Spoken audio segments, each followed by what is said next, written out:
Hey folks, this is Eric Galway Precision. We just got our first G42 in that, well, it's laying in pieces here on the workbench. We took it apart to kind of get an idea what Glock has changed for this new 380. We have two of them that came in that we're going to do some parts off of. I've got a G26 over here off to the side for some comparisons. The first thing I wanted to show you was the striker spring. This is the one out of a G26, and this the one on top is the one, excuse me, out of the G42 380. So the striker springs are the same. Short of showing you all that, the other stuff, I will tell you that the blocker spring is also the same. Beyond that, the springs and such are their own. The takedown lever, or not takedown lever, excuse me, the slide lock lever is its own unique piece. You can see it's got a spring in it that sits there in a pocket. It seems a little weak to me. All the demos at SHOT Show this past week were like that though, so maybe that's normal. Excuse me, a little congested here.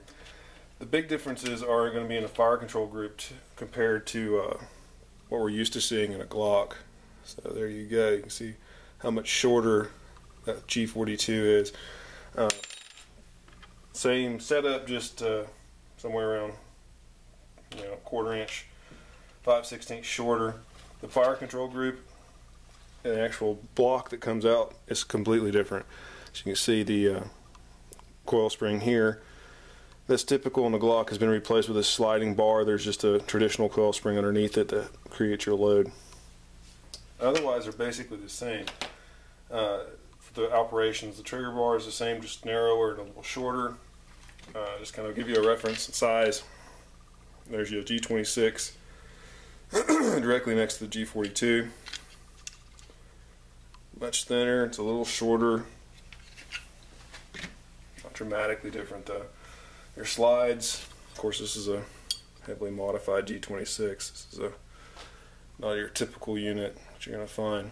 As you can see there, how much more narrow it is. Basically the same length. You're talking about less than a 1/2 inch difference lengthwise. Much narrower, much shorter in height. Recoil spring assemblies. All the G42s I've seen, these basically fall out of the gun. I'm not sure why that is, but they are. There's your recoil assemblies. Get a better look at those. Slightly smaller, slightly shorter. Again, it's all just kind of scaled down. You got your barrels.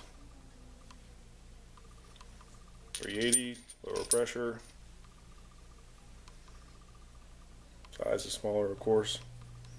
Shorter lengthwise. And the other interesting thing to show you the different preload on the strikers, even though they use the same spring. Let's see if we can give you a good shot of that. Man, behind it for background there. See how much longer that is? But most of it's just in that tip right here. This is not. It's slightly shorter front to back, so you get a little more spring load out of it than you do stock, but most of the length difference is just in front of the striker assembly. Extractor is the same. Your rods, of course, to drive the extractor preload. The 380 model is just shorter. Here you have a little reference. It's just a little bit shorter, it's slightly smaller diameter. Again, everything's just kind of scaled down. The locking block, it is a little bit like the Generation 1 Glocks. I don't know how many of you are familiar with that, but you old schoolers will say, hey, it's a 1-pin Glock because it's just got the 1 pin through the locking block. 380 doesn't have a whole lot of chamber pressure though, so it doesn't need that. Like the 40 beat the crap out of it. That's actually why they went to the 2-pin. I don't know if you know that or care about it. The only other difference I want to make a note of for you guys out there in TV land or watching this is the blocker is different. It does only go in one way, but it's also got the stepped ramp in it. It's keyed in off the extractor rod now. Kind of a neat idea. Creates a nice smooth feed.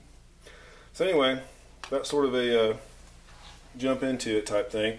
Give you guys an idea. We are working on some parts for it. Hopefully next 3 weeks we should have some of them rolling out, so look for the updates on the website. All right, thanks.